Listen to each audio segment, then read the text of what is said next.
అందరికీ వందనాలండి. అందరూ బాగున్నారు అనుకుంటున్నాను. ఇప్పటివరకు మనం రాజుల రెండో గ్రంథం 1 నుంచి 17 అధ్యాయాలు చదువుకున్నాం. ఈ 17 అధ్యాయాలు కూడా ఇజ్రాయేల్ రాజ్యం అనేది రెహబాము, యెరోబాము కాలంలో రెండుగా విడిపోయింది. ఇజ్రాయెల్ రాజ్యంగా, యూదా రాజ్యంగా. ఇజ్రాయెల్ దేశాన్ని ఎవరెవరు పరిపాలించారు, ఆ రాజుల కాలంలో ఏం జరిగింది, ఫైనల్గా క్రీస్తు పూర్వం 722వ సంవత్సరంలో అష్షూరు చెరలోనికి ఇజ్రాయెల్ అందరూ కూడా వెళ్ళిపోయారు. అలాగే యూదా దేశాన్ని ఏ రాజులు పరిపాలించుకుంటూ వచ్చారు, వాళ్ళ కాలంలో ఏం జరిగింది, ఇజ్రాయేలీల్ని అష్షూరు వాళ్ళు బానిసలుగా తీసుకెళ్లిపోయినప్పుడు యూదా దేశంలో ఏం జరుగుతుంది, ఆ కాలంలో యూదా దేశాన్ని పరిపాలిస్తుంది ఎవరో, హిజ్కియా కదా. హోషేయ కాలంలో ఇజ్రాయెల్ దేశం అనేది అష్షూరు చెరలోకి వెళ్ళిపోయింది. హిజ్కియా కాలంలో ఏం జరుగుతుంది, యూదా రాజుల్లో చెడ్డవాడైన ఆహాజు పరిపాలన తర్వాత యూదా దేశం పరిస్థితి ఏమైంది అనేది ఈ రోజు వీడియోలో హిజ్కియా గురించి మనం చదువుకుంటూ వెళ్దాం. రాజుల రెండో గ్రంథం 18వ అధ్యాయం నుండి చదువుకుంటూ వెళ్దాం. ఇజ్రాయేలు రాజును ఏలా కుమారుడైన హోషేయ ఏలుబడిలో 3వ సంవత్సరమందు యూదా రాజును ఆహాజు కుమారుడునైన హిజ్కియా ఏలనారంభించెను. అతడు ఏలనారంభించినప్పుడు 25 ఏండ్ల గలవాడై యెరూషలేమునందు 29 సంవత్సరములు ఏలెను. అతని తల్లి జకర్యా కుమార్తె, ఆమెకు అబీ అని పేరు. ఇజ్రాయేల్ రాజైన హోషేయ కాలంలో యూదా రాజైన ఆహాజ్ చనిపోయాడు. అతడి కుమారుడైన హిజ్కియా రాజు అవుతున్నాడు. యూదా రాజుల్లో ఆహాజు అందరికన్నా చెడ్డవాడు అని మనం చదువుకున్నాం కదా.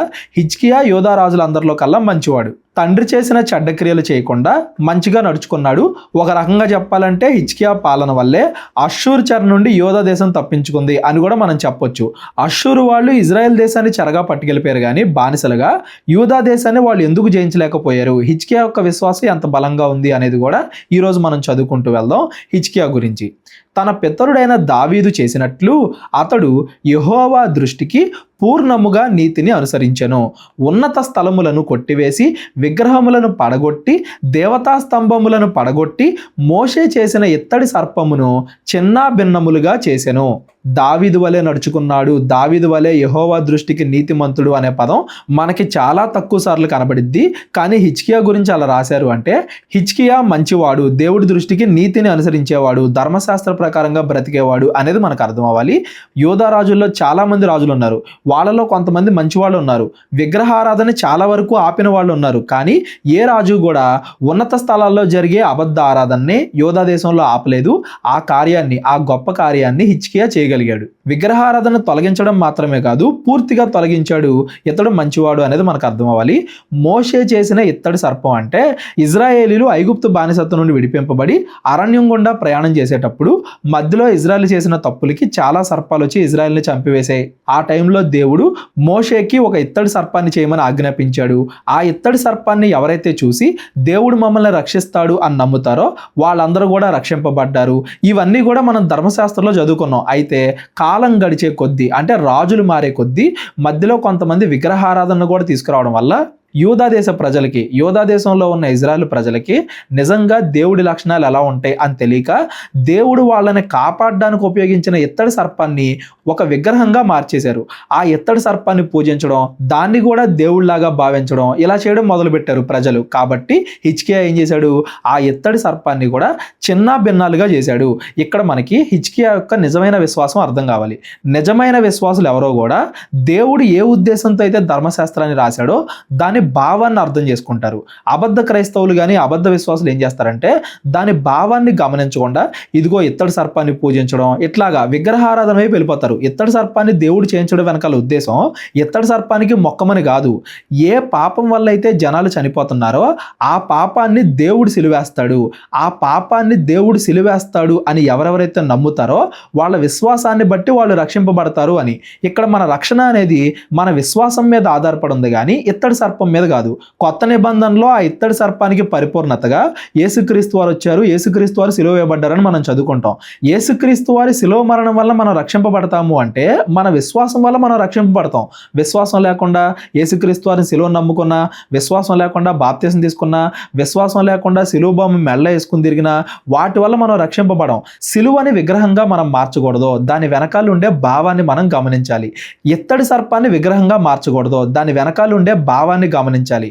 ఎప్పుడైతే యోధా ప్రజలు దాని వెనకాల ఉండే భావాన్ని గుర్తించకుండా దాన్ని కూడా విగ్రహంగా మార్చేసి దానికి కూడా పూజలు చేస్తున్నారో అప్పుడు దేవుడికి కోపం వచ్చింది. దేవుడి ఇష్టానుసారుడు నీతి న్యాయాలు ఎరిగినవాడు కాబట్టి హిజ్కియా దాన్ని కూడా నాశనం చేస్తున్నాడు అని దాని అర్థం. ఇప్పటివరకు హిజ్కియా మొత్తం కూడా మంచిగానే చేస్తున్నాడు. దానికి ఇజ్రాయేలీలు నెహుష్టాను అని పేరు పెట్టి దానికి ధూపము వేయిచు వచ్చి ఉండిరి. చెప్పాను కదా దాన్ని విగ్రహంగా మార్చేశారని. దానికి ఒక పేరు కూడా పెట్టి దాన్ని ఒక విగ్రహంగా మార్చేశారు.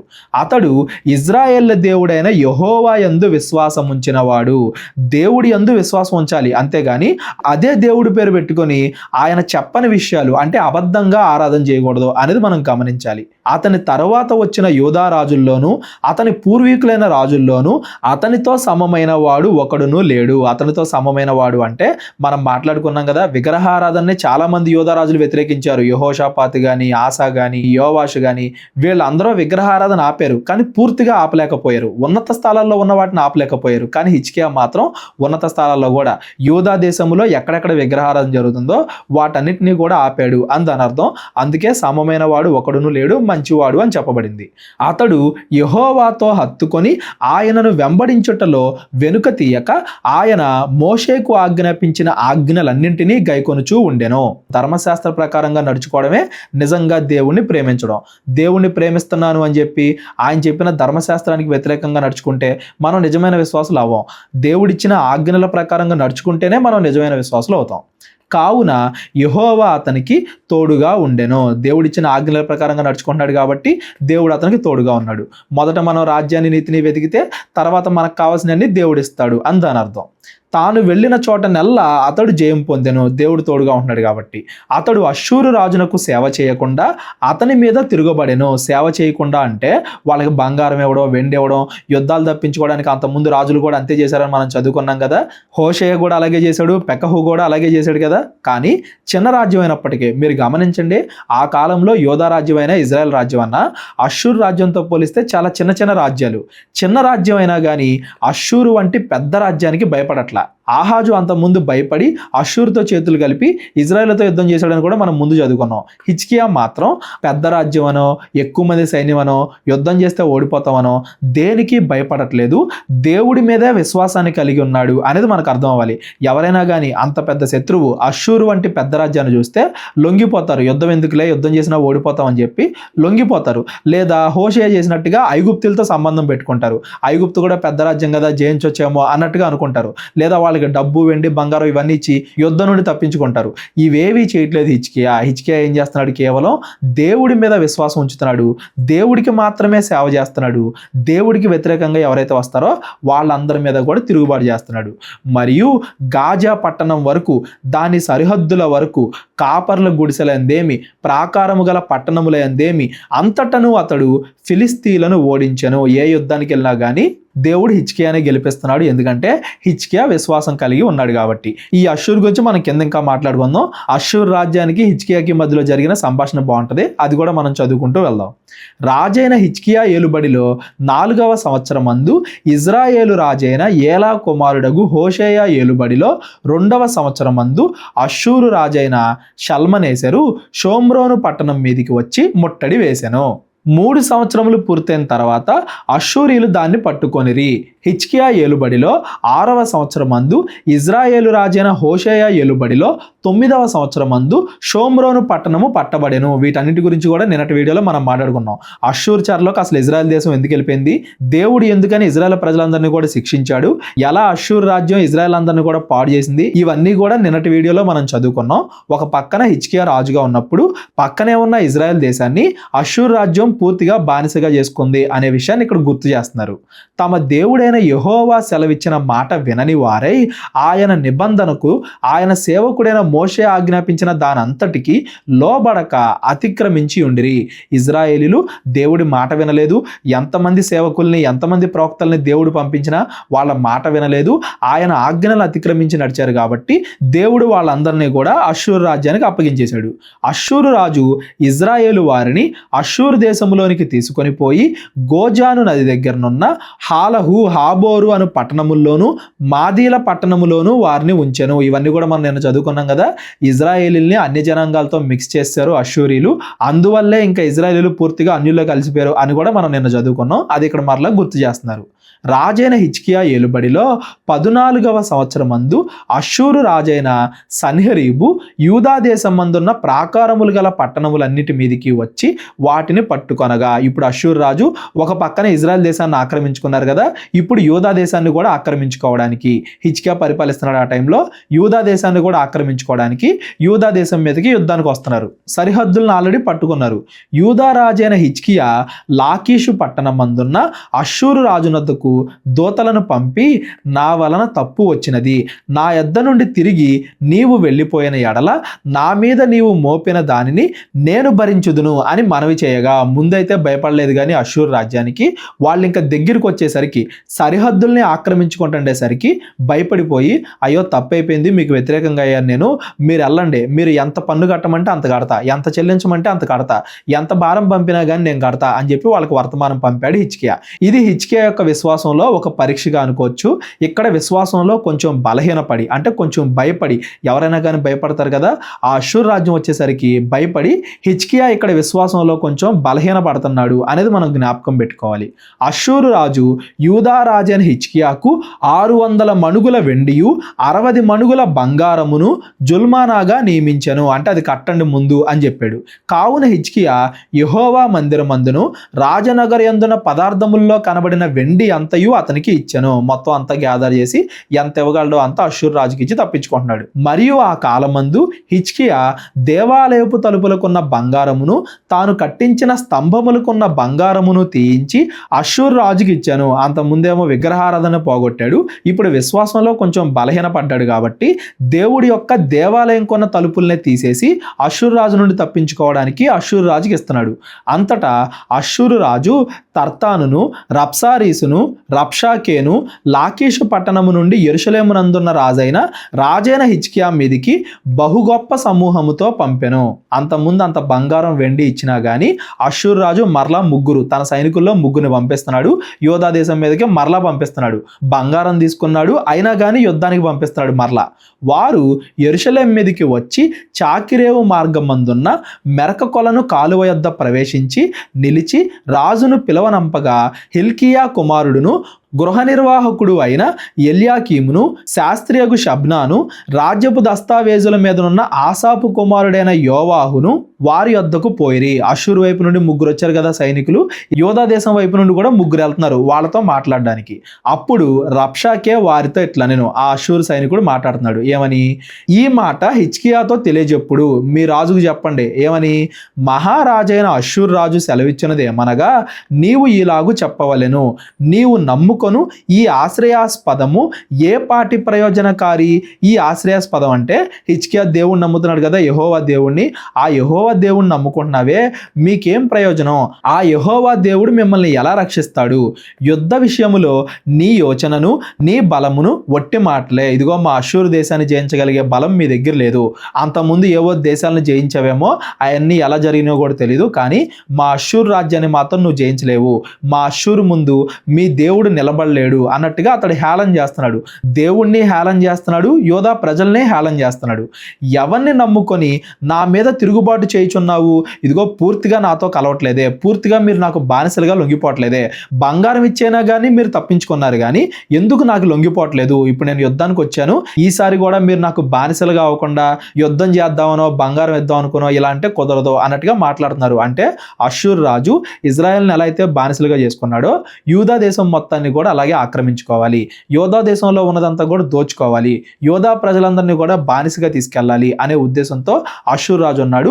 అందుకే ఇప్పుడు సైనికులు పంపించి, మీరు నాతో యుద్ధం చేయడం వేస్ట్, లొంగిపోండి, బానిసలుగా వచ్చేయండి, మీ దేశాన్ని మేము దోచుకుంటాం, మీ దేవుడు వేస్ట్ అన్నట్టుగా మాట్లాడుతున్నారు. నలిగిన రెల్లు వంటి ఈ ఐగుప్తును నీవు నమ్ముకొనుచున్నావు కదా, ఒకడు దాని మీద ఆనుకొని ఉన్న ఎడల అది వాని చేతికి గుచ్చుకొని దూసిపోవును. ఐగుప్తు రాజైన ఫరో అతనిని నమ్ముకొని వారందరూ అందరికీ అట్టివాడే. అంత ముందు కూడా మనం చూసాం కదా, ఇజ్రాయెల్ రాజు అయిన హోషేయ ఐగుప్తుతో చేతులు కలిపాడు. అష్షూర్ వచ్చి ఇజ్రాయెల్ దేశాన్ని ఆక్రమించుకుంటున్నప్పుడు ఆ ఐగుప్తు రాజు ఏమైనా చేయగలిగాడా? ఏం చేయలేకపోయాడు. ఇప్పుడు హిజ్కియా కూడా ఐగుప్తు రాజుతో కలుద్దాం అని ఆలోచన చేస్తున్నాడు. ఈ టైంలోనే ప్రవక్త అయిన యెషయా గారు ఉంటారు. ఇదిగో నువ్వు ఐగుప్తుతో కలవద్దు అని హెచ్చరిస్తాడు కూడా హిజ్కియాని.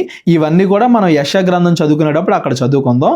ఐగుప్తు రాజుతో నువ్వు చేతులు కలపాలని ఆలోచిస్తున్నావేమో, అతడి వల్ల నీకు ఉపయోగం లేదు, నువ్వు అతనితో కలిసినా కానీ యుద్ధం గెలవలేవు, ఫైనల్గా అతడు నిన్ను మోసం చేస్తాడు, మీరు ఓడిపోతారు, నాకు లొంగిపోండి, బానిసలుగా వచ్చేయండి, ఇంకా ఏది కూడా మీరు చేయలేరు అన్నట్టుగా హిజ్కియాని దేవుణ్ణి హేళన చేస్తున్నాడు.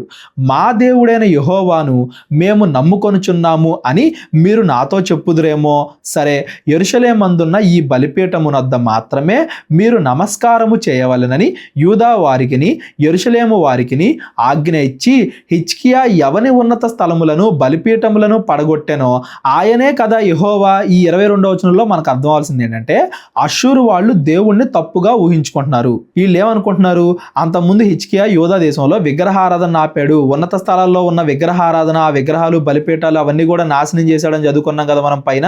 వాళ్ళు ఏమనుకుంటున్నారు, ఇదిగో మీరు మీ దేవుడిని నమ్ముకుంటున్నారు, ఆ దేవుడి విగ్రహాలే మీరు నాశనం చేశారు, యెరూషలేములో మాత్రమే ఆరాధించాలంటున్నారు, మరి మిగతా చోట ఉండే ఆ దేవుడి విగ్రహాలు మీరు నాశనం చేశారు కదా, అందుకే మీ దేవుడే మీ మీదకి తీర్పు తీసుకొస్తున్నారేమో అన్నట్టుగా అష్షూరీలు అనుకుంటున్నారు. అష్షూరీలకి యూదా దేశంలో జరిగే పరిస్థితి అంతగా తెలీదు. యెహోవా దేవుణ్ణి కూడా ఏదో విగ్రహాలు పెట్టి పూజించే దేవుళ్లాగా వాళ్ళు భ్రమపడుతున్నారు అని మనం అనుకోవచ్చు. ఎందుకంటే ఆ కాలంలో అందరూ కూడా, చుట్టుపక్కల ఉండే అందరూ కూడా ఏ దేవుణ్ణి పూజించినా వాటికి విగ్రహాలు పెట్టుకునేవాళ్ళు. కేవలం యెహోవా దేవుడికి మాత్రమే విగ్రహాలు ఏమీ ఉండవు. దేవాలయం ఉన్నా, యెరూషలేము దేవాలయం సొలొమోను కట్టించింది ఉన్నా కానీ అక్కడ కూడా దేవుడి యొక్క విగ్రహాలు ఏమీ ఉండవు. కాబట్టి అష్షూరు వాళ్ళు దేవుడి లక్షణాలు తెలియక దేవుడి గురించి పొరబడుతున్నారు. అంతకుముందు హిజ్కియా ఏ విగ్రహాలను అయితే నాశనం చేశాడో అవి యెహోవాకి సంబంధించినయే అని అష్షూరీలు పొరబడుతున్నారు అనేది కూడా మనకు అర్థం అవ్వాలి. అష్షూరీలకి హిజ్కియా విశ్వాసం గలవాడు, నిజమైన ఒక్క దేవుడిని ఆరాధించేవాడు అని వాళ్ళకి తెలియదు కదా, కాబట్టి వాళ్ళు పొరబడుతున్నారు అని మనం అనుకోవచ్చు. బైబిల్ అంతా కూడా అక్కడ ఏం జరిగింది అనేది యాస్టీస్ గా రాశారే కానీ దాన్ని మార్చడానికి ప్రయత్నం చేయాలి. ఎందుకంటే మారిస్తే బైబిల్ అవదు కాబట్టి, దేవుడి వాక్యం అవదు కాబట్టి. అష్షూరీలు ఇజ్రాయెల్ దేవుడిని ఎలా అర్థం చేసుకున్నారో, ఎలా పలికారో అవే మాటలు ఇక్కడ యాజిటీస్ గా రాయబడ్డాయి అనేది మీరు అర్థం చేసుకోండి. ఎవరికన్నా ఈ వచనం అర్థం కాకపోతే డిస్క్రిప్షన్లో నా నెంబర్ ఉంటుంది, కాల్ కానీ వాట్సాప్ కానీ చేయండి. కావున చిత్తగించి అష్షూరు రాజైన నా ఏలిన వానితో పందెము వేయుము, 2000 గుర్రముల మీద రౌతులను ఎక్కించుటకు నీకు శక్తి ఉన్న ఎడల నేను వాటిని నీకు ఇచ్చేదను. హేళన చేస్తున్నాడు హిజ్కియాని. ఇదిగో నేను ఒకవేళ 2000 గుర్రాలు నీకు ఇచ్చినా కానీ వాటి మీద నడపడానికి మనుషులు లేరే నీ దగ్గర అంతమంది సైనికులు లేరే అని చెప్పి వెక్కిరిస్తున్నాడు. ఇదిగో పందెం వేద్దాంరా, నేను నీకు 2000 గుర్రాలు ఇస్తాను, కనీసం వాటి మీద మనుషుల్ని నుంచోబెడతానికైనా నీ దగ్గర సైనికులు ఉన్నారా అని చెప్పి హేళన చేస్తున్నారు. అష్షూర్ రాజ్యం ఎంత పెద్దదో, యూదా దేశం అనేది అష్షూరుతో పోలిస్తే ఎంత చిన్నదో ఈ మాట ద్వారా మనకు అర్థమవుతుంది. అట్లయితే నా యజమానుని సేవకుల్లో అత్యల్పుడైన అధిపత్యగు ఒకనిని నీవేలాగు ఎదిరింతువు? నీ దగ్గర సైనికులే లేరే, అష్షూర్ రాజు పంపించిన ఈ సైన్యాన్ని నువ్వు ఎలా గెలవగలుగుతావు? మాకు లొంగిపోండి అని చెప్పి అడుగుతున్నాడు. రథములను రౌతులను పంపునని ఐగుప్తు రాజును నీవు ఆశ్రయించుకొంటివే, ఐగుప్తు రాజు మీద ఆధారపడాలని నువ్వు ప్రయత్నిస్తున్నావే, యెహోవా సెలవు నొందకయే ఈ దేశమును పాడు చేయుటకు నేను వచ్చితినా? లేదు, ఆ దేశం మీదికి పోయి దాన్ని పాడు చేయుమని యెహోవా నాకు ఆజ్ఞ ఇచ్చెను అనెను. ఈ 25వ వచనం చదివితే అష్షూరీలకి గర్వం ఎంత ఎక్కువగా అయిపోయింది అనేది మనకు అర్థం అవ్వాలి. అంతకుముందు ఇజ్రాయెల్ దేశం యూదా దేశం రెండు కలిపే ఉండే కదా, ఇజ్రాయెల్ దేశాన్ని వాళ్ళు ఆక్రమించుకున్నారు కదా. ఇజ్రాయేలీల్లో అనేక మంది ప్రవక్తలు ఇదిగో మీరు దేవుడి మాట వినలేదు కాబట్టి దేవుడు మిమ్మల్ని అష్షూరుకి అప్పగించేస్తాడు, దేవుడే అప్పగిస్తున్నాడు అని అష్షూరు గురించి ప్రవచించారు కదా.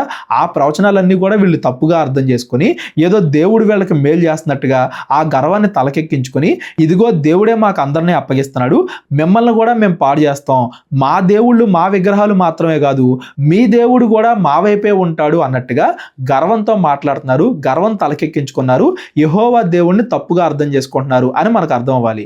దేవుడు ఇజ్రాయెల్ తప్పు చేస్తే వాళ్ళని శిక్షించడానికి అష్షూరుకి ఇజ్రాయెల్ దేశం మీద అవకాశం ఇచ్చాడే కానీ అష్షూరు వాళ్ళు ఏదో మంచి వాళ్ళు అని కాదు. కాకపోతే ఇజ్రాయేలీలు యెహోవా దేవుణ్ణి ఆరాధించే ఇజ్రాయేలీలనే వీళ్ళు బానిసలుగా చేసుకునేసరికి వీళ్ళకి ఇప్పుడు గర్వం ఎక్కువైపోయింది. యూదా దేశాన్ని కూడా మేము సంపాదించుకోగలం, ఏ రకంగా చూసినా సైన్యం సైన్యం ప్రకారంగా చూసినా ఏ రకంగా చూసినా కానీ మేమే గెలుస్తాం అని పూర్తి నమ్మకంతో ఉన్నారు అష్షూరు ప్రజలు. హిల్కీయా కుమారుడైన ఎల్యాకీము, షెబ్నా, యోవాహు అనువారు, చిత్తగించుము, నీ దాసులమైన మాకు సిరియా భాష తెలియను గనుక దానితో మాట్లాడుము, ప్రాకారం మీద ఉన్న ప్రజల వినికిడిలో యూదుల భాషలో మాట్లాడకుము అని రబ్షాకేతో అనగా, యోధా వైపు నుండి ముగ్గురు వెళ్ళారు కదా, వీళ్ళేమంటున్నారు, అయ్యా మీ భాష సిరియా కదా, అష్షూరు వాళ్ళ భాష సిరియా భాష, మీ భాష సిరియా మాకు తెలుసు, మీరు సిరియా భాషలోనే మాట్లాడండి, ఎందుకు హిబ్రూ భాషలో మాట్లాడతారు అని వాళ్ళని రిక్వెస్ట్ చేస్తున్నారు. వాళ్ళు ఎందుకు హిబ్రూ భాషలో మాట్లాడుతున్నారు, సైనికుల్ని, ప్రజల్ని, అందరినీ కూడా భయపెట్టడానికి. అందరికి అర్థమైంది అనుకో భాష, ఇప్పుడు దాకా మాట్లాడిన మాటలను బట్టి ఎవరైనా కానీ భయపడతారు కదా, భయపెట్టాలి అన్న ఉద్దేశంతో వాళ్ళేమో హిబ్రూ భాషలో మాట్లాడుతున్నారు, అందరూ భయపడకూడదు అన్న ఉద్దేశంతో యోధా వాళ్ళేమో మీ భాష మాకు తెలుసు, మీ భాషలోనే మీరు మాట్లాడండి, మా భాషలో ఎందుకు మాట్లాడతారు అని వాళ్ళు అడుగుతున్నారు. రబ్షాకే ఈ మాటలు చెప్పుటకై నా యజమానుడు నీ యజమాని యొద్దకు నీ యొద్దకు నన్ను పంపెన, తమ మలమును తినునట్లును తమ మూత్రమును తాగునట్లును మీతో కూడా ప్రాకారం మీద కూర్చున్న వారి యొద్దకు నన్ను పంపెను కదా అని చెప్పి. ఎందుకు నేను మా భాషలోనే మాట్లాడాలి, మీ భాషలోనే మాట్లాడతాను, ఎందుకంటే మీ ప్రజలందరికీ కూడా తెలియాలి కదా, మాతో యుద్ధానికి వస్తే మీ దేశం పరిస్థితి ఏమైద్దో, మీ ప్రజల పరిస్థితి ఏమైద్దో, మీ సైనికుల పరిస్థితి ఏమవుద్దో మీ అందరికీ తెలియాలి కదా అని చెప్పి మీ భాషలోనే నేను మాట్లాడతాను అన్నట్టుగా ఇంకా భయపెట్టాలని ప్రయత్నిస్తున్నారు. మలం తిరిగినట్లుగా, మూత్రం తాగునట్లుగా అంటే అందరినీ కూడా భయపెడటానికి అష్షూరు వాళ్ళు ప్రయత్నిస్తున్నారు. యుద్ధం జరగక ముందే ఇలా భయపెడితే ఈజీగా యుద్ధం గెలవచ్చు, లేదా అసలు యుద్ధం చేయకుండానే వీళ్ళు అందరూ కూడా లొంగిపోతారు, అప్పుడు ఈజీగా యోధా దేశాన్ని ఆక్రమించుకోవచ్చు అని అష్షూరు సైనికులు ఆలోచిస్తున్నారు అని కూడా మనకు అర్థం అవ్వాలి. ఆ కాలంలో ఇవన్నీ కూడా పెద్ద రాజ్యాలు చిన్న రాజ్యాలని ఇలా హేళన చేసి భయపెట్టి ఆక్రమించుకోవడం సాధారణమైన విషయం అనేది కూడా మీరు అందరూ కూడా గుర్తుపెట్టుకోండి. గొప్ప శబ్దముతో యూదా భాషలో ఇట్లా నేను సిరియా భాషలోనే మాట్లాడండి అని వీళ్ళు అడిగినా కానీ వాళ్ళు మాత్రం యూదా భాషలోనే మాట్లాడుతున్నారు, ఎందుకంటే అందరినీ కూడా భయపెడతానికి. మహారాజైన అష్షూరు రాజు సెలవిచ్చిన మాటలు వినుడి, రాజు సెలవిచ్చినదేమనగా, హిజ్కియా చేత మోసపోకుడి, నా చేతిలో నుండి మిమ్మల్ని విడిపింప శక్తి వానికి చాలదు. మీ రాజైన హిజ్కియా మాటలు విని మీరు మోసపోతున్నారు, మాతో యుద్ధాన్ని మీరు గెలవలేరు. యెహోవాను బట్టి మిమ్మల్ని నమ్మించి యెహోవా మనలను విడిపించును, ఈ పట్టణము అష్షూరు చేతిలో చిక్కకపోవును అని హిజ్కియా చెప్పుచున్నాడే. హిజ్కియా ఏమో దేవుడి మీద విశ్వాసాన్ని కలిగి ఉన్నాడు, దేవుడే కాపాడతాడు, దేవుడే మనల్ని అష్షూరు నుండి విడిపిస్తాడు అని చెప్పి హిజ్కియా నమ్ముతున్నాడు. అది అబద్ధం, మీరు అతని మాటలు నమ్మకండి అని అష్షూరు వాళ్ళు భయపడుతున్నారు. హిజ్కియా చెప్పిన మాట మీరు అంగీకరింపవద్దు. అష్షూరు రాజు సెలవిచ్చినది ఏమనగా, నాతో సంధి చేసుకొని నా యొద్దకు మీరు బయటికి వచ్చిన ఎడల మీలో ప్రతి మనిషి తన ద్రాక్ష చెట్టు ఫలమును తన అంజూర చెట్టు ఫలమును తినుచు తన బావి నీళ్లు తాగుచూ ఉండును. అంటే యుద్ధం కంటే లొంగిపోవడమే బెటర్ అన్నట్టుగా చెప్తున్నారు. లొంగిపోయినంత మాత్రాన ఎక్కడికక్కడ వాళ్ళు ప్రశాంతంగా ఉంటారని కాదు, వాళ్ళని బానిసలుగా చేసుకొని ఇంకా హింసిస్తారు. కాకపోతే లొంగిపోవడం కోసం ఇటువంటి మాటలన్నీ కూడా చెప్తున్నారు, ఈ మాయ మాటలు అబద్ధాలన్నీ కూడా చెబుతున్నారు అనేది కూడా మనం గమనించాలి. అటు పిమ్మట మీరు చావక బ్రతుకునట్లుగా మేము వచ్చి మీ దేశం వంటి దేశమునకు అనగా గోధుమలను ద్రాక్షరసం గల దేశమును, ఆహారమునకు ద్రాక్ష చెట్లు గల దేశమును, ఒలీవ తైలమును తేనెయు గల దేశమునకు మిమ్మును తీసుకొని పోవుదుము. మీరు అచ్చట సుఖముగా ఉందురు. మీరు అచ్చట సుఖంగా ఉందురు అంటే సుఖంగా ఉంటారని కాదు, మేము మిమ్మల్ని బానిసలుగా తీసుకెళ్ళిపోతాం, కాకపోతే అక్కడ మిమ్మల్ని కొంచెం ఎంతో కొంత మంచిగా చూసుకుంటాం, మీరు యుద్ధంలో చచ్చిపోవడం కంటే అదే బెటర్ కదా అన్నట్టుగా భయపెడుతున్నారు. అంత మాత్రం చేత తీసుకెళ్ళిన తర్వాత మంచిగా చూసుకుంటారని కాదు, బానిసలుగా హింసిస్తారు ఎవరైనా కానీ అంతే. కాకపోతే ఇప్పుడు యుద్ధంలో వీళ్ళు లొంగిపోవాలి అని ప్రేరేపిస్తున్నారు కాబట్టి ఇటువంటి మాటలన్నీ కూడా చెబుతున్నాడు అబద్ధాలు ఆ అష్షూరు రాజు యొక్క సైనికులు అనేది మనం అర్థం చేసుకోవాలి. కావున యెహోవా మిమ్మల్ని విడిపించును అని చెప్పి హిజ్కియా మీకు బోధించే మాటలను వినవద్దు. దేవుడు మిమ్మల్ని రక్షిస్తాడు, దేవుడు మిమ్మల్ని రక్షిస్తాడు అని హిజ్కియా చెప్తున్నాడే, ఆయన మాటలు మీరు నమ్మొద్దు అన్నట్టుగా చెప్తున్నారు. ఆయా జనముల దేవతల్లో ఏదైనాను తన దేశమును అష్షూరు చేతిలో నుండి విడిపించిన, ఇదిగో అష్షూరు వాళ్ళు చాలా దేశాలను ఆక్రమించుకున్నారు కదా, అక్కడక్కడ ఎవరెవరు ఏ ఏ విగ్రహాలను ఆరాధిస్తున్నారో, ఏ ఏ దేవుళ్ళు దేవతలను ఆరాధిస్తున్నారో, ఏ ఒక్క దేవత అయినా ఏ ఒక్క దేవుడైనా కానీ అష్షూరు నుండి వాళ్ళని విడిపింపగలిగిందా అంటే అందరికన్నా అష్షూరే శక్తి కలిగింది అన్నట్టుగా గర్వంతో ఉన్నారు అందని అర్థం. హమాతు దేవతలు ఏమాయను, అర్పాదు దేవతలు ఏమాయను, సెపరయీము దేవతలు ఏమాయను, హేనా ఇవ్వా అనువారి దేవతలు ఏమాయను, షోమ్రోను దేశపు దేవత మా చేతిలో నుండి షోమ్రోను విడిపించిన. షోమ్రోన్ అంటే పక్కనే ఉన్న ఇజ్రాయేలీలు. ఇజ్రాయేల్ దేవుడు ఈ దేవుడు ఒకటే, కాకపోతే ఇజ్రాయేల్ వేరే అన్య ఆరాధన కూడా చేసేవాళ్ళు కదా, బంగారు దూడ విగ్రహాలు చేసుకుని అవన్నా విడిపించగలిగాయి ఇజ్రాయేలీని అని మాట్లాడుతున్నారు. యెహోవా మా చేతిలో నుండి యెరూషలేము దేశమును విడిపించును అనుటకు ఆయా దేశముల దేవతల్లో ఏదైనను తన దేశమును మా చేతిలో నుండి విడిపించినది కలదా అని చెప్పాను. ఒక్కసారి వెనక్కి తిరిగి చూడండి. అష్షూరు దేశం ఎన్ని రాజ్యాలను జయించింది, వాటిల్లో ఒక్కటైనా కానీ రక్షింపబడిందా? ఏ దేవుడైనా కానీ వాళ్ళని కాపాడగలిగాడా? మీ దేవుడు కూడా మిమ్మల్ని కాపాడలేడు, కావాలంటే చరిత్ర పరిశీలించండి అని చెప్పి ఇజ్రాయెల్ అందరిని కూడా భయపెడుతున్నారు. మీరు ఆలోచించండి, ఒక వ్యక్తి అష్షూరుకు సంబంధించిన ఒక సైనికుడు చెప్పిన అబద్ధాలని, అతడు ఇజ్రాయేలీని భయపెట్టడానికి చేసిన ప్రయత్నాలని దేవుడు బైబిల్లో ఎంతగా ఎందుకు రాయించాడు? ఈ అధ్యాయం మొత్తం కూడా వాళ్ళు మాట్లాడిందే మనం చదువుకున్నాం కదా. దేవుడు ఇదంతా ఎందుకు రాయించాడంటే, ఒకళ్ళని మోసం చేయాలంటే అందులో సగం నిజం చెప్పాలి, సగం అబద్ధాలు చెప్పాలి. అబద్ధం పూర్తిగా చెప్తే జనాలు నమ్మరేమో అన్నట్టుగా నిజాన్ని కూడా అందులో కలిపి చెప్పేస్తేనే కొన్ని నిజాలు ఉన్నాయి కాబట్టి మిగతా కూడా నిజాలు అనుకుంటారు అన్నట్టుగా అబద్ధాన్ని నమ్ముతారు. అలాగా ఈ అష్షూర్ రాజు యొక్క సైనికులు జనాల్ని ఎలా మోసం చేస్తున్నారో ఈ కాలంలో కూడా చాలా మంది దేవుడి నుండి మన విశ్వాసం పోగొట్టుకునేలాగా మనల్ని చాలా రకాలుగా ప్రేరేపిస్తారు. వాళ్ళు చెప్పేదంటే సగం నిజాలు ఉంటాయి, సగం అబద్ధాలు ఉంటాయి. నిజాలను బట్టి అబద్ధాలు కూడా నిజాలే అన్నట్టుగా మనం మోసపోయే పరిస్థితులు ఉంటాయి. ఇంత పెద్ద ప్రసంగం విన్న ఏ యూదా దేశ ప్రజలైనా కానీ భయపడతారు కదా. అలాగే ఈ కాలంలో చాలా మంది కూడా అబద్ధాలు చెప్పే వాళ్ళ మాటలు విని విశ్వాసం నుండి పక్కకి వెళ్ళిపోతున్నారు, నిజమైన దేవుడి మీద విశ్వాసాన్ని కోల్పోతున్నారు అనేది కూడా ఈ యొక్క అధ్యాయం నుండి మనం గమనించాలి. అబద్ధాలు చెప్పేవాళ్ళు ఎలా చెబుతారు, ఎలా భయపెడతారు, నిజాలు అబద్ధాలు కలిపేసి ఎలా వాళ్ళని మోసం చేస్తారు అనేది కూడా ఈ అధ్యాయం ద్వారా మనకు అర్థం అవ్వాలి. అయితే అతనికి ప్రత్యుత్తరం ఇయ్యవద్దనియు రాజు సెలవిచ్చి ఉండుట చేత జనులు ఎంత మాత్రమును ప్రత్యుత్తరం ఇయ్యక ఉండిరి. జనులు అంటే యోధారాజు ముగ్గురిని పంపించాడు కదా, అటువైపు నుండి ముగ్గురు వచ్చారు, ఇటువైపు నుండి ముగ్గురు వెళ్ళారు కదా. ఆ ముగ్గురిని వాళ్ళు ఏం మాట్లాడినా కానీ మీరు ఎదురు ఏం మాట్లాడొద్దు అని చెప్పి హిజ్కియా రాజు వాళ్ళకి ఆజ్ఞాపించాడంట. ఎందుకు ఆజ్ఞాపించాడు? కొన్నిసార్లు ఎదవలు ఏవేవో వాగుతూ ఉంటారు, అన్నిటికీ మనం సమాధానం చెప్పడం అనవసరం. కొన్నిసార్లు సైలెంట్గా ఉండడమే మంచిది. యేసుక్రీస్తు వారు కూడా అంటారు కదా, కుక్కల దగ్గర పందుల దగ్గర మీ ముత్యాలు రాల్చకండి అని. కొన్ని సందర్భాల్లో, అన్ని సందర్భాల్లో అని కాదు, కొన్ని సందర్భాల్లో మౌనంగా ఉండడమే మంచిది. ఇక్కడ ఈ సందర్భంలో కూడా మౌనంగానే ఉండడం మంచిది. మనం ఏం మాట్లాడాలన్నా కానీ వెళ్ళి దేవుడి దగ్గర మాట్లాడాలి, దేవుడి దగ్గర ప్రార్థన చేయాలి, కానీ వీళ్ళతో మాట్లాడడం అనవసరం అనేది హిజ్కియా గ్రహించాడు. కాబట్టే వాళ్ళని ఎవరిని కూడా మాట్లాడొద్దు అని హిజ్కియా అన్నాడు. వాళ్ళని మాట్లాడొద్దు అని హిజ్కియా ఏం చేస్తున్నాడో కింద అధ్యాయంలో మనం చదువుకుంటూ వెళ్దాం. గృహ నిర్వాహకుడును హిల్కియా కుమారుడైన ఎల్యాకీమును, శాస్త్రియగు షబ్నాయును, రాజ్యపు దస్తావేదుల మీద ఉన్న ఆసాపు కుమారుడైన యోవాహును బట్టలు చింపుకొని హిజ్కియా యొద్దకు వచ్చి రబ్షాకే పలికిన మాటలన్నీ తెలియజెప్పిరి. బట్టలు చించుకొని అంటే బాగా బాధపడ్డారు. ఎందుకు బాధపడ్డారు? వాళ్ళు యోధా దేశాన్ని తిట్టారు, దేవుణ్ణి తిట్టారు, అందరిని చులకం చేసి మాట్లాడారు, సైనికులందరిలో భయం కలిగించారు, చుట్టుపక్కల ఉండే ప్రజలందరిలో భయాన్ని కలిగించారు. ఇదంతా జరిగాయి కాబట్టి బాధతో బట్టలు చించుకొని జరిగిందంతా కూడా హిజ్కియా దగ్గరికి వచ్చి చెప్పారు. అప్పుడు హిజ్కియా ఏం చేస్తున్నాడు? రాజుల 2వ గ్రంథం 19వ అధ్యాయం. హిజ్కియా తన బట్టలు చింపుకొని గోనె పట్ట కట్టుకొని యెహోవా మందిరమునకు పోయి, ఇదండి ఎప్పుడైనా కానీ మనం చేయాల్సింది. ఏదైనా కష్టం వచ్చినప్పుడు మన వ్యాజ్యం, మన యొక్క బాధ, మన యొక్క మాటలు అన్ని తీసుకెళ్ళి ఎవరి దగ్గర పెట్టాలి? దేవుడి దగ్గర పెట్టాలి. దేవుడి దగ్గరికి వెళ్ళి వినయంతో అడుగుతున్నాడు. గృహ నిర్వాహకుడగు ఎల్యాకీము, శాస్త్రి షబ్నాను, యాజకుల్లో పెద్దలను, ఆమోజు కుమారుడును, ప్రవక్త అయిన యెషయా వద్దకు పంపెను. ప్రవక్త దగ్గరికి ఏమో మనుషులు పంపాడు, హిజ్కియా ఏమో దేవాలయంలో దేవుడికి ప్రార్థన చేస్తున్నాడు. వీరు గోనె పట్ట కట్టుకొని అతని యొద్దకు వచ్చి అతనితో ఇట్లనిరి, హిజ్కియా సెలవిచ్చినది ఏమనగా, ఈ దినము శ్రమయు శిక్షయు దోషణయు గల దినము, పిల్లలు పుట్టవచ్చిరి గాని కనుటకు శక్తి చాలదు. ఒక సామెత అనుకోవచ్చు దీన్ని. అంటే ఇజ్రాయేలీల దగ్గర అష్షూర్ని గెలవగలిగేంత శక్తి లేదు. దేవుణ్ణి అయితే నమ్ముతున్నాం మరి మన మనస్ఫూర్తిగా, మరి ఈ సమస్య నుండి ఎలా తప్పించుకోవాలి అని యెషయా, ప్రవక్త అయిన యెషయా దగ్గరికి వచ్చి వాళ్ళందరూ కూడా అడుగుతున్నారు. ఈ సందర్భాలన్నీ మనం యెషయా గ్రంథంలో చదువుకుంటాం, 2వ దినవృత్తాంతాల గ్రంథంలో కూడా చదువుకుంటాం. ప్రస్తుతానికి చదువుకుంటూ వెళ్దాం. జీవము గల దేవుణ్ణి దూషించుటకై అష్షూరు రాజైన తన యజమానుని చేత పంపబడిన రబ్షాకే పలికిన మాటలన్నీ నీ దేవుడైన యెహోవా ఒకవేళ ఆలకించి నీ దేవుడైన యెహోవాకు వినబడి ఉన్న ఆ మాటలన్నింటిని బట్టి ఆయన అష్షూరు రాజును గద్దించునేమో. కాబట్టి నిలిచిన శేషము కొరకు నీవు హెచ్చుగా ప్రార్థన చేయము. వాళ్ళందరూ కూడా యెషయా దగ్గరికి వెళ్ళి మాట్లాడుతున్నారు. ఇదిగో అష్షూరు రాజు యొక్క సైనికులు వచ్చి ఇలా మాట్లాడారు, మనం ఏం చేయాలి? దేవుణ్ణి కాపాడమని అడగాలి, నువ్వే ఏదోటి చేయి, దేవుడి దగ్గర మొరపెట్టు అన్నట్టుగా యెషయాని వీళ్ళందరూ కూడా వచ్చి అడిగారు.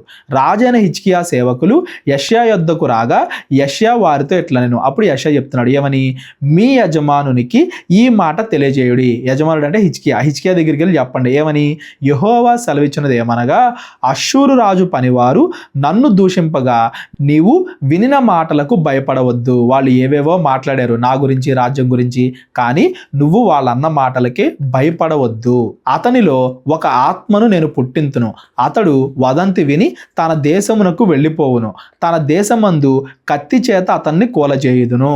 ఆత్మను అంటే బైబిల్లో ఆత్మ ఏ రకంగా రావచ్చు, ఏదో ఒక క్రియ నేను జరిగిస్తాను, మిమ్మల్ని కాపాడడానికి ఏదో ఒక పనిని నేను జరిగిస్తాను అని దాని అర్థం. ఆత్మ ఒకసారి డైరెక్ట్గా వచ్చి యుద్ధం చేస్తుంది, ఆత్మ ఒకసారి వాళ్ళ చెవులకి ఏవేవో వినబడేలా చేస్తుంది, ఆత్మ ఒకసారి ఉరుములు మెరుపుల ద్వారా వాళ్ళు యుద్ధంలో ఓడిపోయేలా చేస్తుంది.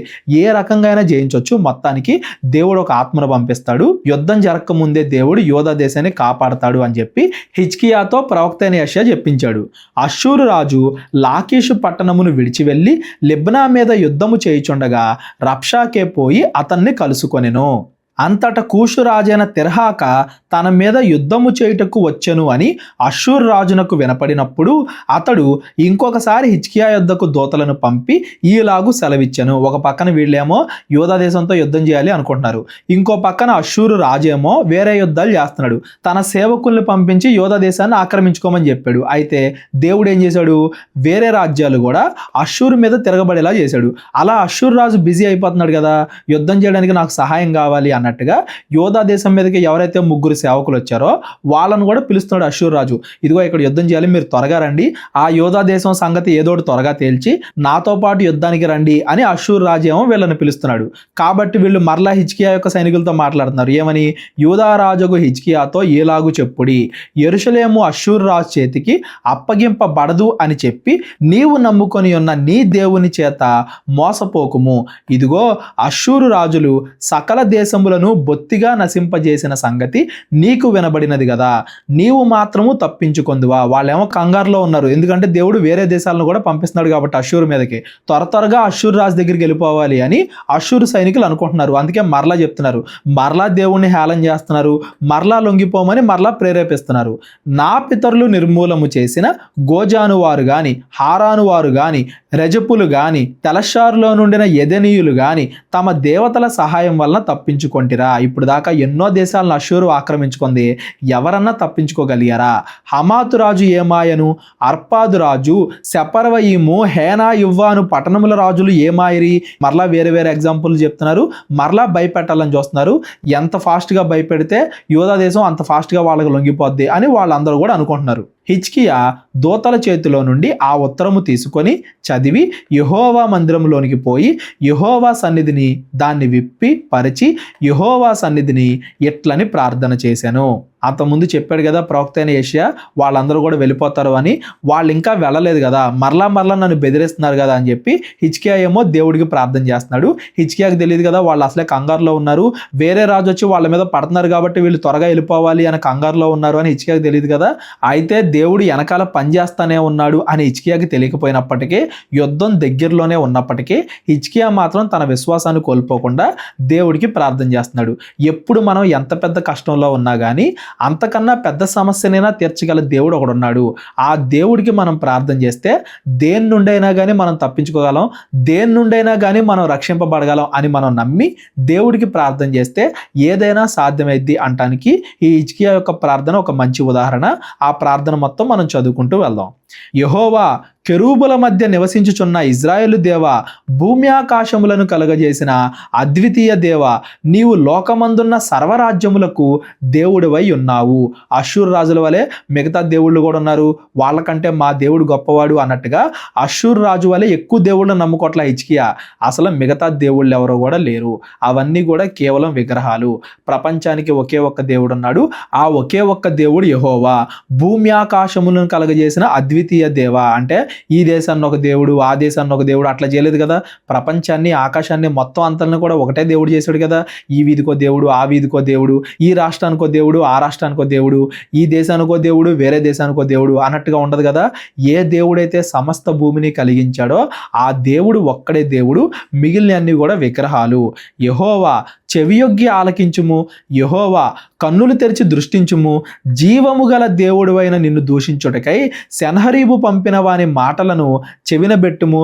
ఇదిగో అష్షూరు యొక్క రాజు సెనహరీబు తన సేవకుల్ని పంపించాడు, వాళ్ళందరూ కూడా నిన్ను హేళన చేస్తున్నారు, నిన్ను కూడా దూషిస్తున్నారు, యూదా దేశాన్ని ఆక్రమించుకోవాలని ప్రయత్నిస్తున్నారు, నువ్వే రక్షించు అని దేవుడికి ప్రార్థన చేస్తున్నాడు.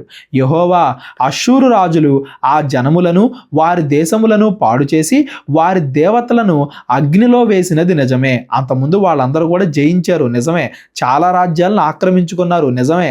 ఆ రాజ్యముల దేవతలు నిజమైన దేవుళ్ళు కాక మనుషులతో చేయబడిన కర్రలు రాళ్లే గనుక వారు వాటిని నిర్మూలము చేసిరి.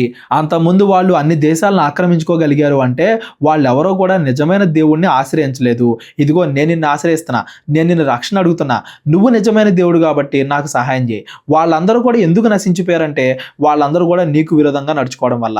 ఇక్కడ చూడండి, అష్షూరు అంత పెద్ద దేశం కదా అని చెప్పి హిజ్కియా భయపడట్లా. అంతకన్నా శక్తి గల, అష్షూరు దేశం కన్నా శక్తి గల దేవుడి మీద ఆధారపడుతున్నాడు. యెహోవా మా దేవ, లోకమందున్న సమస్త జనములు నీవే అద్వితీయ దేవుడివైన యెహోవావు అని తెలుసుకున్నట్లుగా అతని చేతిలో నుండి మమ్మును రక్షింపుము. నిజమైన దేవుడు నువ్వే అని అందరూ తెలుసుకున్నట్లుగా మమ్మల్ని రక్షించుము అని హిజ్కియా ప్రార్థన చేస్తున్నాడు. మీరు చెప్పండి, హిజ్కియాకి ఎంత సమయం? అష్షూరుకి లొంగిపోయి ఇదిగో రాజైన నన్ను, నా కుటుంబాన్ని రక్షించు, యోధా ప్రజలందరినీ కూడా బానిసలుగా తీసుకెళ్ళిపో అని అష్షూరు రాజుతో చేతులు కలపడం అనేది ఎంత పని? లేదా హిజ్కియా తన కుటుంబాన్ని వేసుకుని పారిపోవడం అనేది ఎంత పని? ఏదైనా సింపులే. అష్షూరు రాజుతో చేయి కలపడమైనా సింపులే, యుద్ధం ఓడిపోయామని చేతులు ఎత్తేయడమైనా సింపులే. కానీ ఆ మార్గాలను హిజ్కియా ఎంచుకోవట్లా. దేవుడి మీదే ఆధారపడుతున్నాడు, ఎలాగైనా దేవుడు రక్షిస్తాడు అని నిజమైన విశ్వాసాన్ని కలిగి ఉన్నాడు. అంతటా ఆమోజు కుమారుడైన యెషయా హిజ్కియా యొద్దకు ఈ వర్తమానం పంపెను. మరలా ప్రవక్త అయిన యెషయా వర్తమానం పంపిస్తున్నాడు. ఏమని? ఇజ్రాయేళ్ల దేవుడగు యెహోవా సెలవిచ్చినది ఏమనగా, అష్షూరు రాజైన సెనహరీబు విషయమందు నీవు నా ఎదుట చేసిన ప్రార్థన నేను అంగీకరించి ఉన్నాను. చూసారా, ఎవరు ప్రార్థన చేసినా కానీ దేవుడు వింటాడు. దేవుడు డైరెక్ట్గా మనకి సమాధానం ఇవ్వకపోయినా కానీ ఏదో రకంగా ఆయన సేవకుల ద్వారా అయినా, లేదా ఆయన క్రియల ద్వారా అయినా, లేదా ఆయన చూపించే ఫలితాల ద్వారా అయినా ఏదో ఒక రకంగా దేవుడు మన ప్రార్థన వింటున్నాడు, దానికి జవాబిస్తున్నాడు అని దేవుడు మనకి తెలిసేలా చేస్తాడు. చాలాసార్లు మనం అనుకుంటూ ఉంటాం, మనం చేసిన ప్రార్థనకి సమాధానం రావట్లేదే అని. కాకపోతే మనం చేసిన ప్రార్థనకి సమాధానాన్ని దేవుడు వేరే దైవజనుల ద్వారా, లేదా వేరే వ్యక్తుల ద్వారా, లేదా వేరే పరిస్థితుల ద్వారా మనకి సమాధానాన్ని దయచేస్తాడు. దాన్ని అంగీకరించేవారిగా మనం ఉండాలి. మంచిదైనా చెడ్డదైనా అంగీకరించేవారిగా మనం ఉండాలి. అంతకుముందు ఇజ్రాయెల్ రాజులు తప్పు చేసినప్పుడు మీరు తప్పులు చేయకండి లేదా దేవుడు శిక్షిస్తాడు అని దేవుడు ఎన్నోసార్లు చెప్పించాడు. కానీ అవి దేవుడు చెప్పించినట్టుగా వాళ్ళు ఎవరు కూడా వినలా. అందుకే ఇజ్రాయెల్ అందరూ కూడా అష్షూరు చెరలోనికి వెళ్ళిపోయారు. మనం మంచి విషయాలు చెప్తే మాత్రం విని, చెడ్డ విషయాలు చెప్తే మాత్రం వినకుండా అలా ఉండకూడదు. దేవుడు ఏది చెప్పినా కానీ అంగీకరించేవారిగా ఉండాలి. ఈ హిజ్కియా దగ్గర నుండి మనం అది నేర్చుకోవాలి. ప్రస్తుతానికి ఇది మంచి న్యూసే. తర్వాత అధ్యాయంలో ఒక చెడు వార్త కూడా చెప్తాడు వచ్చి ప్రవక్త. అప్పుడు కూడా హిజ్కియా దేవుడి యొక్క నిర్ణయాన్ని గౌరవిస్తాడు. దేవుడు ఏదైతే చెప్తాడో అదే ఖచ్చితంగా మనం చేయాలి అని దేవుడికి లోబడిన వాడు హిజ్కియా. అందుకే హిజ్కియా చేసిన ప్రార్థనని దేవుడు అంగీకరించి ఇప్పుడు యెషయా ప్రవక్త ద్వారా జవాబిస్తున్నాడు. ఏమని? అతని గూర్చి యెహోవా సెలవిచ్చు మాట ఏమనగా, సీయోను కుమారి అయిన కన్యక నిన్ను దూషణ చేయుచున్నది, నిన్ను అపహాస్యము చేయుచున్నది. యెరూషలేము కుమారి నిన్ను చూచి తల ఊచుచున్నది. నీవు ఎవరిని తిరస్కరించితివి? ఎవరిని దూషించితివి? నీవు గర్వించి ఎవరిని భయపెట్టితివి? ఇజ్రాయేలీల పరిశుద్ధ దేవుణ్ణే కదా. నీ దూతల చేత యెహోవాను తిరస్కరించి పలికిన మాటలు ఇవే కదా. ఇక్కడ చూడండి, యోధా ప్రజల్ని దేవుడు దేంతో కంపేర్ చేస్తున్నాడు?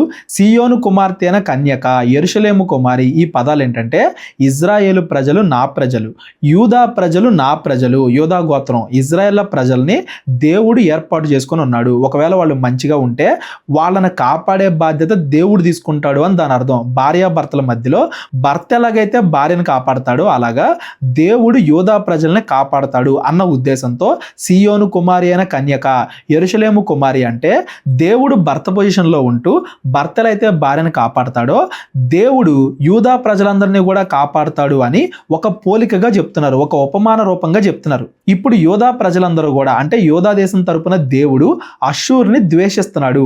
యూదా ప్రజలు అష్షూర్ని ద్వేషిస్తున్నారు. వాళ్ళల్లో గర్వం ఎక్కువైపోయింది. వాళ్ళు ఎవరిని తిరస్కరిస్తున్నారు? సజీవుడైన నిజమైన దేవుణ్ణి తిరస్కరిస్తున్నారు. నిజమైన దేవుణ్ణి దూషిస్తున్నారు. గర్వించి దేవుణ్ణి దూషిస్తూ దేవుడి ప్రజల్ని భయపెట్టాలి అని చూస్తున్నారు కాబట్టి ఇప్పుడు యోధా దేశాన్ని అష్షూరుకి వ్యతిరేకంగా దేవుడు తిప్పుతున్నాడు. యోధా ప్రజల్ని దేవుడు కాపాడతాడు, అష్షూరుకి దేవుడు బుద్ధి చెబుతాడు అన్నట్టుగా జరగబోయేదాన్ని ప్రవక్త అయిన యెషయా హిజ్కియాకు చెప్తున్నాడు. యెహోవాను తిరస్కరించి పలికిన మాటలు ఇవే కదా. వాళ్ళు ఎలా గర్వంతో మాట్లాడారంట, అష్షూరీలు ఎలా గర్వంతో మాట్లాడారు. నా రథముల సముదాయముతో నేను పర్వత శిఖరములకును లెబనోను పార్శ్వములకు ఎక్కి ఉన్నాను. ఎత్తుగల దాని దేవదారు వృక్షములను శ్రేష్టమైన సరళ వృక్షములను నరికివేసి ఉన్నాను. వాని దూరపు సరిహద్దుల్లో సత్రముల్లోనికి కర్మెలు ఫలవంతమగు క్షేత్రమైన అడవుల్లోనికి ప్రవేశించి ఉన్నాను. నేను తవ్వి పరుల నీళ్లు పానము చేసి ఉన్నాను. నా అరికాలి చేత నేను దిట్టమైన స్థలముల నదుల అన్నింటినీ ఎండిపోజేసి ఉన్నాను. ఇలాగా అష్షూరు గర్వపడుతుందంట. ఇవన్నీ కూడా అష్షూరు వాళ్ళు ఏ ఏ దేశాలను జయించారు, ఎక్కడెక్కడ ఆక్రమించుకున్నారు అని చెప్తూనే వాళ్ళు వీటన్నిటిని బట్టి గర్వపడుతున్నారు అని కూడా ఇక్కడ చెప్పబడుతుంది. లెబనోను పట్టణాలను నాశనం చేశారు, దేవదారు వృక్షాలు పెరిగే పట్టణాలను నాశనం చేశారు, సరళ వృక్షాలు పెరిగే పట్టణాలను నాశనం చేశారు, సత్రాలను నాశనం చేశారు, అడవుల్ని నాశనం చేశారు, నదుల్ని ఎండిపోయేలా చేశారు. ఇంత చేశారు కాబట్టి మీలో గర్వం ఎక్కువైపోయిందా? వేరే వాళ్ళకి బుద్ధి చెప్పాలి కదా అని దేవుడు కొంతకాలం అష్షూరుని వదిలేస్తే అష్షూరుకి గర్వం ఎక్కువైపోయిందా? నేనే పూర్వమందే దీన్ని కలుగజేసితననియు పురాతన కాలమందే దీన్ని నిర్ణయించితననియు నీకు వినబడలేదా? ప్రాకారము గల పట్టణములను నీవు పాడుదిబ్బలుగా చేయుట నా వలనే సంభవించినది. ఒకవేళ దేవుడు అవకాశం ఇవ్వకుండా ఉండుంటే అష్షూరీలు ఇవన్నీ కూడా చేయగలిగేవాళ్ళ. కాబట్టి వాటి కాపురస్తులు బలహీనులై జడిచిరి, విభ్రాంతి నొంది పొలముల్లోని గడ్డి వలెను కాడవేయని చేలు వలెను అయిరి. దేవుడు అష్షూరుకి సహాయం చేశాడు కాబట్టి, అష్షూరు ద్వారా మిగతా రాజ్యాలకు తీర్పు తీర్చాలి కాబట్టి దేవుడు అష్షూరు రాజ్యాన్ని హెచ్చించడం వల్లే అష్షూరీలు మిగతా వాళ్ళందరినీ కూడా భయపెట్టగలిగారు, మిగతా వాళ్ళందరినీ కూడా ఆక్రమించుకోగలిగారు. నీవు కూర్చుండుటయు బయలు వెళ్ళుటయు లోపలికి వచ్చుటయు నా మీద వేయు రంకెలను నాకు తెలిసే ఉన్నవి. నా మీద నీవు వేయు రంకెలను నీవు చేసిన కలహమును నా చెవుల్లో జొచ్చెను గనుక నా గాలమును నీ ముక్కునకు తగిలించెదను, నా కళ్ళెము నీ నోటిలో పెట్టి నిన్ను మళ్లించెదను, నీవు వచ్చిన మార్గమునే నిన్ను మళ్లించెదను. ఈ 28వ వచనంతో అష్షూరు యొక్క పతనం స్టార్ట్ అయింది అనేది మీరు గుర్తుపెట్టుకోండి. అంతకుముందు దేవుడు అష్షూరుని ఎందుకు హెచ్చించాడు? మిగతా చాలా రాజ్యాలకి తీర్పు తీర్చాలి కాబట్టి. ఎప్పుడైతే గర్వం ఎక్కువైపోయిందో అష్షూరు వాళ్ళకి, అష్షూరు యొక్క పతనం ఆరంభమైంది. దేవుడు ఇంకో రాజ్యాన్ని లేపుతున్నాడు, బబులోను రాజ్యాన్ని అనేది మీరు గుర్తుపెట్టుకోండి. తర్వాత కాలాల్లో బబులోను రాజ్యం అనేది కొద్ది కొద్దిగా పెద్ద రాజ్యం కావడం, అష్షూరు రాజ్యాన్ని నాశనం చేయడం, ఇవన్నీ కూడా మనం చదువుకుంటాం. దేవుడు ఇప్పుడు అష్షూరుకి తీర్పు తీరుస్తున్నాడు. అంతకుముందు అష్షూరు ద్వారా మిగతా రాజ్యాలకు తీర్పు తీర్చాడు, ఇప్పుడు అష్షూరుకి తీర్పు తీరుస్తున్నాడు బబులోను ద్వారా. ఇదంతా కూడా తర్వాత అధ్యాయంలో మాట్లాడుకుంటాం, ఈ రోజు కాదు. కాకపోతే ఈ 28వ వచనంతో అష్షూరు యొక్క పతనం స్టార్ట్ అయింది అనేది మీరు గుర్తుపెట్టుకోండి. ఎందుకంటే వాళ్ళు ఇంతగా గర్వపడుతున్నారు, దేవుణ్ణే నిందిస్తున్నారు కాబట్టి. మరియు యెషయా చెప్పినది ఏమనగా, హిజ్కియా నీకిదే సూచన అగును. ఈ సంవత్సరం మందు దానంతట అదే పండు ధాన్యమును, 2వ సంవత్సరం మందు దాని నుండి కలుగు ధాన్యమును మీరు భుజించుదురు. అంటే ఈ దేశం నుండి దేవుడు మిమ్మల్ని పంపించడో, ఈ దేశంలోనే మీరు హాయిగా ఉంటారు అని దేవుడు హిజ్కియాతో చెప్పిస్తున్నాడు. 3వ సంవత్సరమున మీరు విత్తనములు విత్తి చేలు కోయుదురు, ద్రాక్ష తోటలు నాటి వాటి ఫలమును అనుభవించుదురు. అంటే యోధా దేశం ఎక్కడికి పోదు. యోధా దేశం అనేది హిజ్కియా చేతుల్లోనే ఉంటుంది, హిజ్కియానే రాజుగా ఉంటాడు. అష్షూరు వాళ్ళు వచ్చి యోధా దేశాన్ని ఏమీ చేయలేరు అని దేవుడు యెషయా ద్వారా హిజ్కియాకి చెప్పిస్తున్నాడు. ఎందుకంటే హిజ్కియా దేవుడికి ప్రార్థన చేశాడు కాబట్టి, అష్షూరు వాళ్ళు గర్వంతో ఉన్నారు కాబట్టి. యూదా వంశములో తప్పించుకొనిన శేషము ఇంకనూ మిగిలి వేరు తన్ని మీదికి ఎదిగి ఫలించును. అంటే హిజ్కియా తర్వాత హిజ్కియా కొడుకులే, అంటే ఆ వంశం వాళ్ళే రాజులు అవుతారు కానీ అష్షూరు చెరకే బానిసలుగా వెళ్ళిపోరు అని దేవుడు ఇక్కడ చెప్తున్నాడు. శేషించు వారు యెరూషలేములో నుండి బయలుదేరుదురు, తప్పించుకొనిన వారు సీయోను కొండలో నుండి బయలుదేరుదురు. సైన్యములకు అధిపతియగు యెహోవా ఆసక్తి దీన్ని నెరవేర్చును. అందరూ కూడా యోధా దేశంలోనే ఉంటారు, ఎక్కడికి వెళ్ళరు. దేవుడు రక్షిస్తాడు. యెహోవా ఆసక్తి అంటే దేవుడు దీని మీద మనసు నిలిపాడు అందని అర్థం. అంటే సమయం వచ్చింది, వాళ్ళకి తీర్పు తెచ్చే సమయం వచ్చింది. హిజ్కియా ప్రార్థన చేశాడు కాబట్టి హిజ్కియాని రక్షించే సమయం వచ్చింది అందని అర్థం. కాబట్టి అష్షూరు రాజును గూర్చి యెహోవా సెలవిచ్చినది ఏమనగా, అతడు ఈ పట్టణములోనికి రాడు, దాని మీద ఒక బాణమైనా ప్రయోగింపడు, ఒక కేడమైనా దానికి కనబరచడు, దాని ఎదుట ముట్టడి దెబ్బ కట్టడు. ముట్టడి దెబ్బ అంటే దాన్ని జయించడం, కొంతమందినైనా జయించడం, ఒక పట్టణాన్నైనా నాశనం చేయడం. అట్లాగా అష్షూరు రాజు ఏమీ చేయలేడు అందని అర్థం. కాపాడుతున్నాడు దేవుడు, కాపాడుతాడు అందని అర్థం. ఈ పట్టణములోనికి రాక తాను వచ్చిన మార్గమునే అతడు తిరిగిపోవును, ఇదే యెహోవా వాక్కు. నా నిమిత్తము, నా సేవకుడైన దావీదు నిమిత్తము నేను ఈ పట్టణమును కాపాడి రక్షించుదును. దేవుడు దావీదుతో చేసిన వాగ్దానం, అలాగే హిజ్కియా చేసిన ప్రార్థన. దేవుడు ఈ పట్టణాన్ని రక్షిస్తాడు, యోధా దేశాన్ని రక్షిస్తాడు, ఈ యుద్ధం నుండి దేవుడు రక్షణ కలుగజేస్తాడు అని హిజ్కియాతో దేవుడు చెప్పించాడు ప్రవక్త అయిన యెషయా ద్వారా. ఆ రాత్రియే యెహోవా దూత బయలుదేరి అష్షూరు వారి దండుపేటలో చొచ్చి 185,000 మందిని హతము చేసెను. ఏ రోజైతే దేవుడు వాగ్దానం చేశాడో హిజ్కియాతో, ఆ రాత్రే 185,000 మంది అష్షూరు సైన్యం వాళ్ళు చనిపోయారంట. ఉదయమున జనులు లేచి చూడగా వారందరూ మృతకళేబరములై ఉండిరి. రాత్రికి రాత్రే నిద్దట్లోనే వాళ్ళందరూ కూడా చనిపోయారు. పొద్దున్నే లేచి చూసేసరికి 185,000 మంది చనిపోయారంటే ఎంతమంది సైనికులు చనిపోయి ఉంటారో ఒకసారి మీరు ఆలోచించండి. అష్షూరు రాజైన సన్హెరీబు తిరిగిపోయి నినివే పట్టణమునకు వచ్చి నివసించిన తరువాత ఇంకా యోధా దేశాన్ని ఏం చేయకుండా తిరిగి వెళ్ళిపోయాడు, నినివే పట్టణానికి తిరిగి వెళ్ళిపోయాడు. మీరు ఒకసారి ఆలోచించండి. అష్షూరు అనేది పెద్ద దేశం, ఇజ్రాయెల్ దేశాన్ని ఆక్రమించుకుంది, చుట్టుపక్కల ఎన్నో దేశాలను ఆక్రమించుకుంది. యోధా దేశాన్ని ఆక్రమించుకోవడం వాళ్ళకి చాలా చిన్న పని, అయినా కానీ దాన్ని కూడా ఆక్రమించుకోకుండా దేవుడు కాపాడాడు. అంటే ఒక్క రాత్రిలో 185,000 మంది సైనికులు యుద్ధం చేయకుండా రాత్రికి రాత్రే చనిపోయారు. అంటే దేవుడు ఎంత గొప్పగా యోధా దేశాన్ని రక్షించాడు, హిజ్కియా యొక్క ప్రార్థనను ఆలకించాడు, అష్షూరు వాళ్ళ యొక్క గర్వాన్ని కూడా అణిచాడు అనేది ఈ సందర్భం ద్వారా మనకు అర్థం అవ్వాలి. చరిత్రలో కూడా వీటికి చాలా ఆధారాలు ఉన్నాయి. అష్షూరు దేశం ఇజ్రాయెల్ దేశాన్ని ఆక్రమించుకుంది అనే ఆధారాలు ఉన్నాయి, కానీ అష్షూరు రాజ్యం యోధా దేశాన్ని ఆక్రమించుకోలేకపోయింది అనే దానికి కూడా ఆధారాలు ఉన్నాయి. అందరికీ కూడా అదొక మిస్టరీ. యోధా దేశాన్ని ఎందుకు ఆక్రమించుకోలేకపోయింది అష్షూరు అంటే కేవలము దేవుడు ఆ రాత్రి జరిగించిన ఈ కార్యం ద్వారా అంతమంది చనిపోవడం వలన ఆ రాత్రి దేవుడి యొక్క గొప్పతనం వాళ్ళందరికి కూడా అర్థమైంది అని దాని అర్థం.